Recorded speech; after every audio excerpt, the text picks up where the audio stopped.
Mendes. Cafodd ei gyrus i dynnu yn yna. Dyma Morgan Owen. Allan at yr ochr bella, Jack Clark, wan ta Clark ar croesiad i'r cwrt, a'r peniad i gefn y rwyd! Adam Davies! Mi nath o giro ar y drws rhyw funud neu ddau yn ôl. Drws di agor, Caernarfon ar y blaen, Caernarfon 1, Llanelli dim.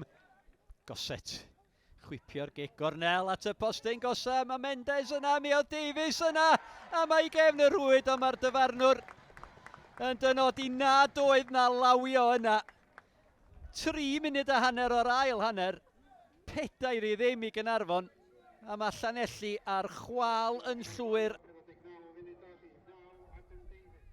Tafliad cael ei gymryd yn sydyn gan Darren Thomas yn un da at Adam Davies! A na chi'r hat-trick! Dyna chi gol i selio'r hat-trick i Adam Davies. Chwip o ergyd ar draws y golwr. Hat-trick i Adam Davies. Caernarfon 6, Llanelli 1.